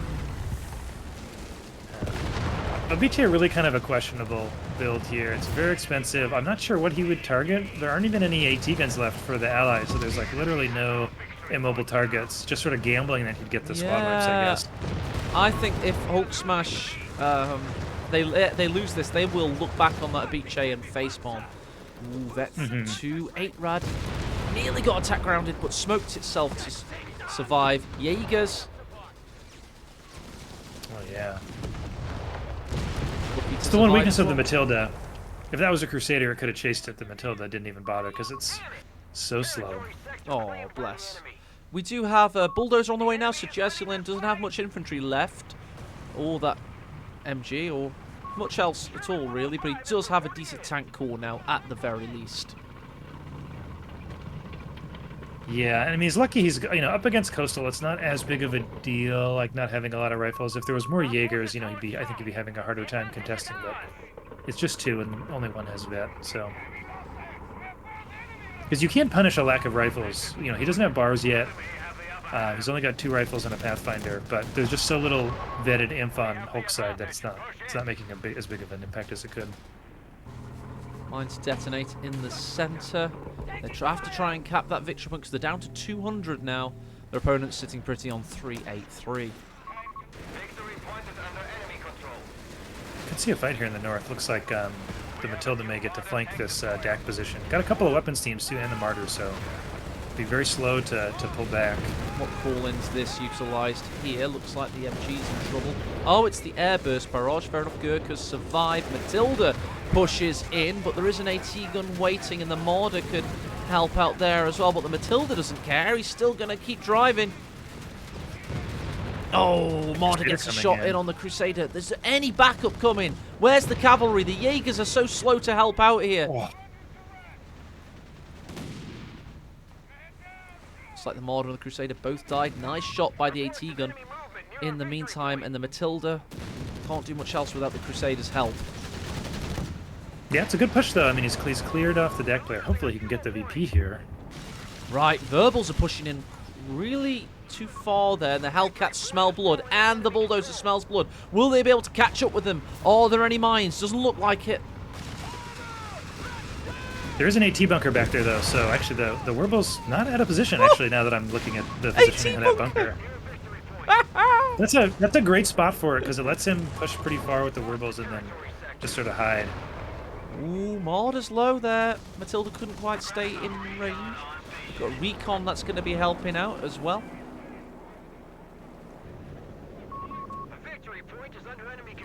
Any use for Panzerstorm? Do you tend to ever use that? Globally increased definitely. Speed and mobility. Yeah, it's 100 well, because it prevents... Yeah, it's expensive, but it prevents mine crits. So it's really good for flanks because you can just eat mines and keep going. Why so hasn't Ruby used it once then? He has 466 munitions. That's a question for him. I mean, there hasn't been a lot of like times where he was... I think since he's unlocked it, there haven't been any big pushes from him. Fair enough. But he probably could have used it like when the Martyr got flanked because it increases rotation rate. So it's good in any fight really. Oh, we got to push. We got to focus on here. He's gone straight in, but there was an AT gun waiting. There's two Matildas as well. 8 Rad's lucky to survive there. We have flanking rifles pushing in, a rare piece of synergy from the allied players. And what's this? The Hellcats are also pushing in. Mines have already been detonated, clearing the way. We've got a call in as well.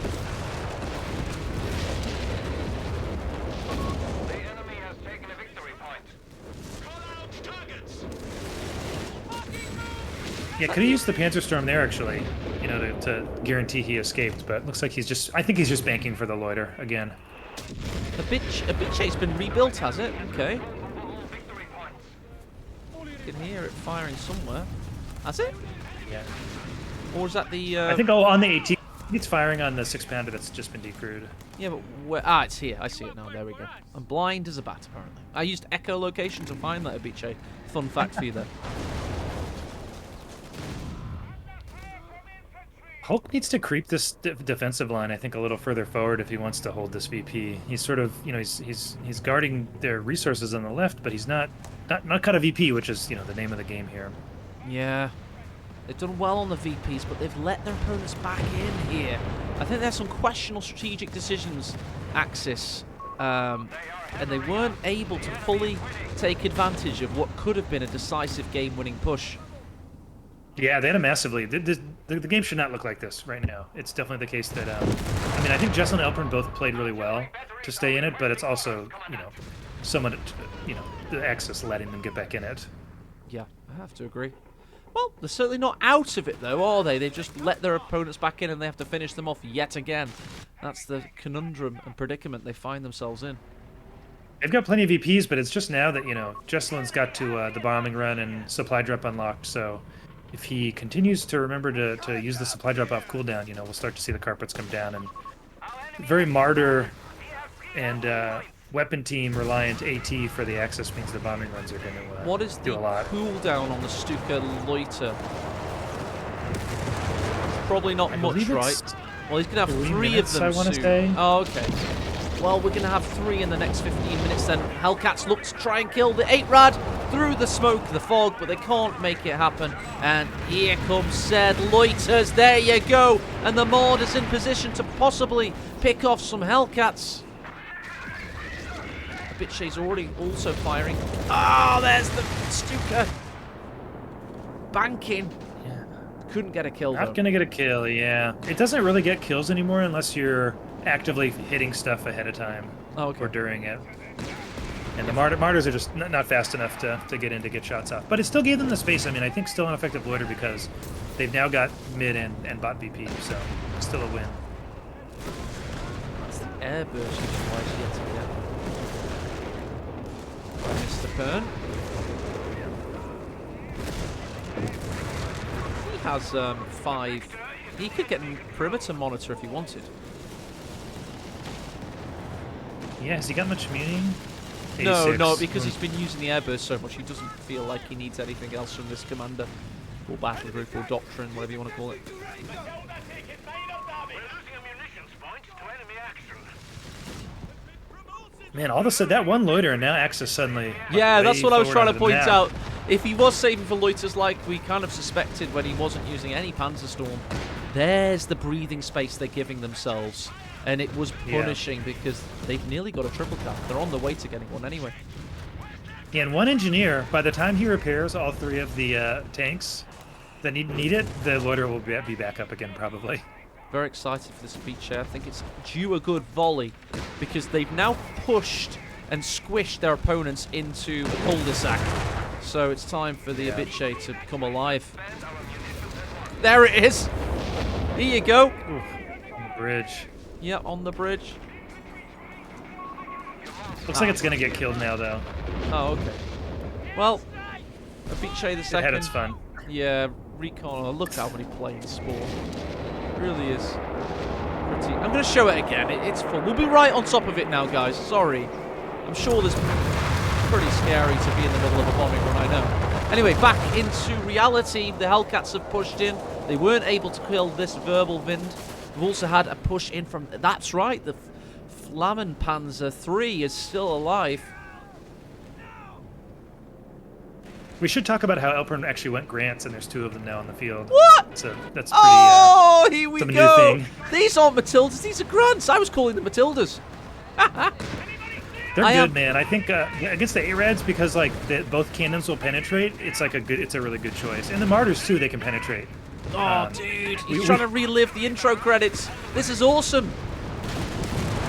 I'm worried for this Grant though. Oh, one's about to die to that. Marder! But look at the Hellcats swarming in, looking to take out all of Ruby's army there. Low health on these remaining vehicles, needs to back up. The Jaegers and Panzerjägers coming to help defend, but the Hellcats do a handbrake turn, and they've done a good Pacino drift there. Time to end their shift. Yeah, that was a great play. Those are the kind of plays you need to get back in the game. I'm sure Dumay's really upset that the 8-Rad wasn't using its Vet 1 ability to buff the Martyrs. Might have had a different outcome there. Alright, Ruby's down to 42 pop cap, but he does have 419 fuel, so he can rebuild his Panzer forces. And the victory points, by the way, even though the Allies have had a good stroke of play there and a good passage of luck, they are down on victory points quite heavily. Yeah, and the problem now is that the Hellcats are all hurt and the Loiter is back available. Oh So dear, oh dear. I think we can see. You know, they'd have to be talking to each other because these Werbles are hurt, but they probably could go contest South still and just use the Stuka for cover. Jesulin at 66. Hot cam. That Vet 3 Kettengrad finally dies. That's it. Axis have lost. Kettengrad's down. Jesulin at 66. We've got Elpern at 48 versus the Axis team of Hulksmash at 72 and Ruby at 53. So the army size roughly equal. What's not working for the Allies right now is victory points. Yeah, I'm nervous for them. It looks like top VP is going to get lost, and I don't know that Elpern has the tools to take it back right now. Am I seeing this correctly? Have we not had a designated defensive line from a coastal player? No, because he went for the bunkers. Wow. And actually, we've seen him creep up a second AT bunker after the first one, which is a nice way to do it because then they can't get flanked. Yeah, of course. I should have realised that. I'm so unused to actually seeing anti-tank bunkers. Like, I thought I was in a fever dream or something. Right. Now, this definitely is a Matilda, I can confirm. And I've inspected its nether regions and everything. And that definitely is a Grant. There we go. Well done, That's flanking again. Oh my god, that mortar! They took it out in unison. And here comes the Stuka Loiters. Hellcats are in danger. Yeah, not enough vision for this loiter, though, so again, I don't think it's going to get anything. I want to call out, too, Hulksmash at one point. Maybe the Ketten got some mines in really deep. 2 of the Hellcats hit mines, 1 on approach, 1 leaving. I don't know how he got those mines there, but it stopped Jesulin from going further. I think it's a very, very crucial thing. Really important battle in the south here. Really important. The Bulldozer Ship has to do so much work, but they're not going to be able to do it. Verbals and Jaegers, oh my. Victory point being capped. The victory point is neutral in the north. 8 Rads coming to just try and keep the Royal Engineers away. Every VP matters. Whoever loses this game is out of the tournament. Dozer hits another mine. Man, Hulksmash has done a great job taking advantage of Coastal Wall this game. Really, really using those... Oh, no, he didn't go Coastal Wall. He went Obiche, so they're regular cost mines, but he's still doing a good job getting them down. But you know what Jesulin has not done a good job of? Lowering the Dozer Blade to clear the mines. Oops. Oh, yeah. That's right. That's right. They fixed that this patch. They did, and it actually works. I have seen it already. Orange Pest used it yesterday, and it was cool. I also don't think Jesulin's been using his supply drop that much. I mean, maybe he's struggling with manpower, and that's why, but he definitely has not been bombing off cooldown like I think you want to see. Oh, the Hellcats look to save the day. They have got a Marder sighting its main gun with 2 Jaegers defending. Marder needs to get another shot off, but the Hellcat managed to get round the outside, just like Eminem circa 1999. Jaegers looking to take him out there. There we go.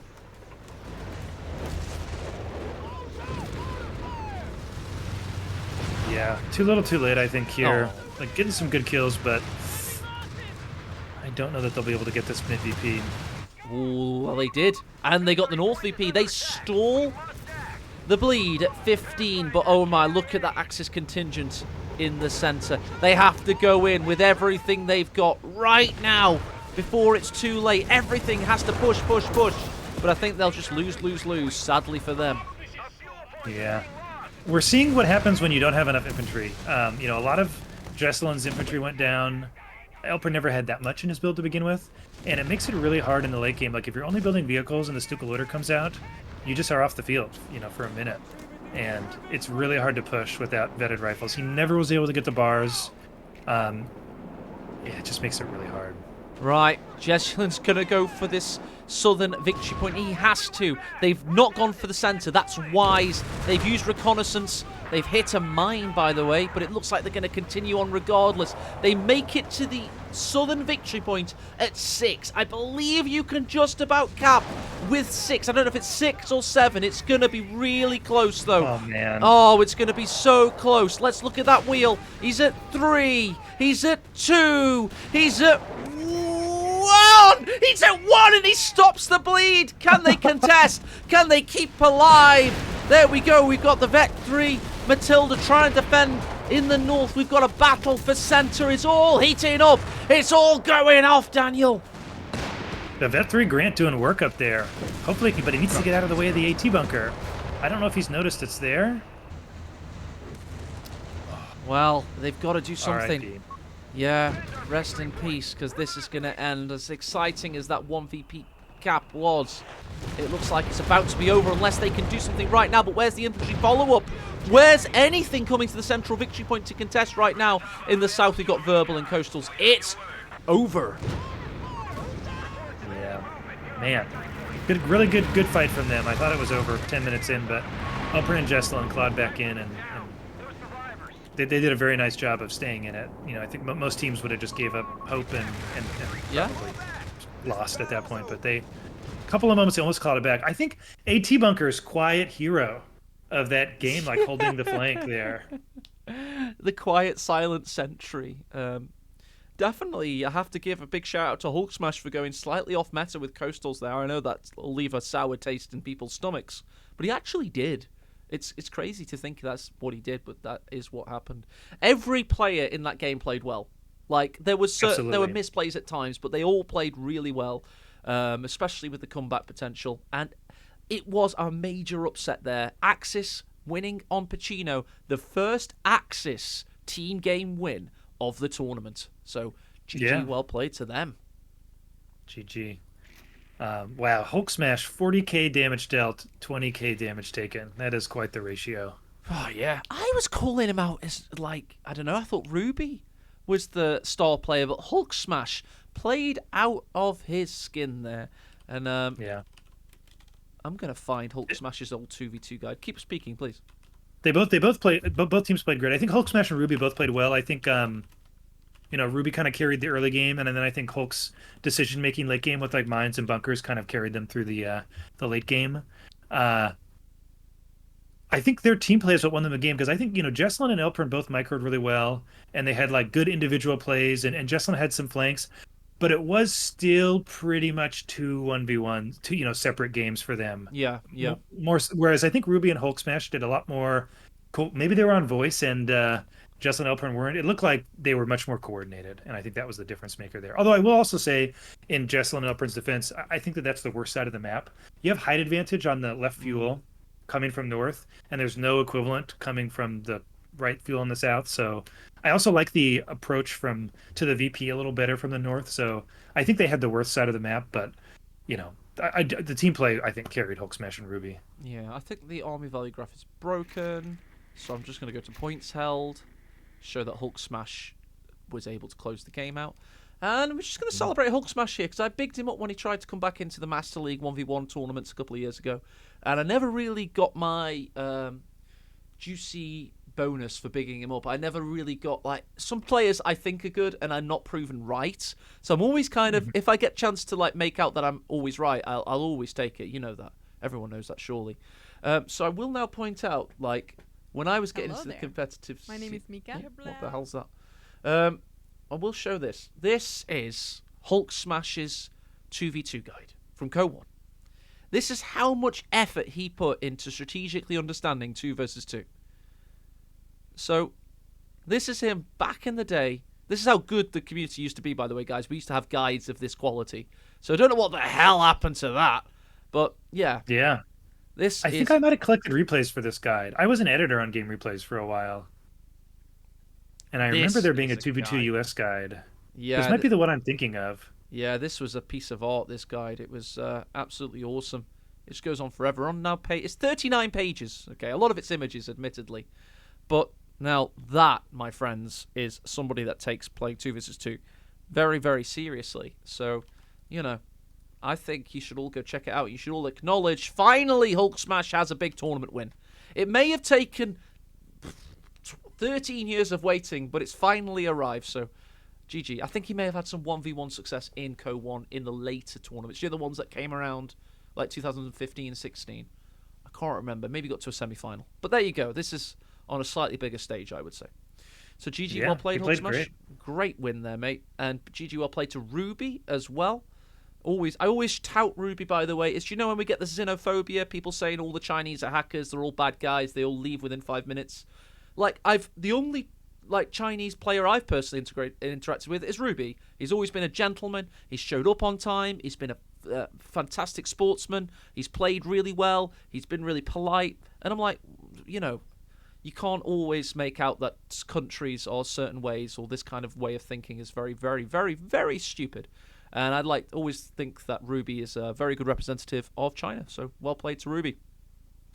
Absolutely. There's good people and bad people all over the world, man. You can make some generalizations, and some of those might be halfway accurate half of the time, but it's not like you can't just say that all the Russians or all the Chinese or all the NA players are something, because it's no, never the accurate. NA players are scrubs, though, to be fair.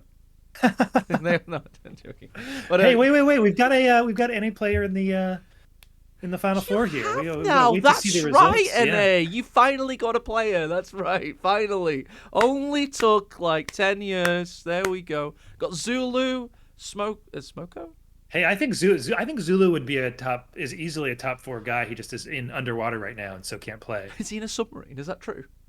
I believe he is currently deployed. deployed. Let him play in a can't they just semi-surface and let out that antenna and get some co-server connection? If they understood how important this was, maybe they would, but I don't know if they could be convinced. Yeah, I think you have to be weird to be a Submariner. Wow, thank you, Stern Panther. We have some excellent news coming from the Ostfront. Stern Panther says for the 2v2 finals, the both 1v1 semi-finalist losers have decided to go as a team and fight the pre-made 2 versus 2 team.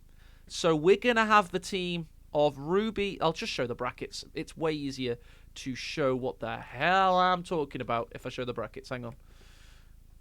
That is Hypersaurus Rex, though. That's really cool. I'm loving that. Let's. I'm excited for this one, man. This series was great. I expect the next one to just be even better. Yeah, definitely. So there we go. We've got. I can update the brackets. Myself. Oh, I see. Sorry, I'm seeing that's for next weekend, isn't it? Yeah. Okay. So Ray and Havoc have chosen to team up, meaning the pre-mades. Well, not pre-mades. They all got thrown in together. But whoever wins from down here will stay together to fight them. But what we're going to watch later today is the team of Dexon and Probity, the bad guys, let's call them, the bad boys.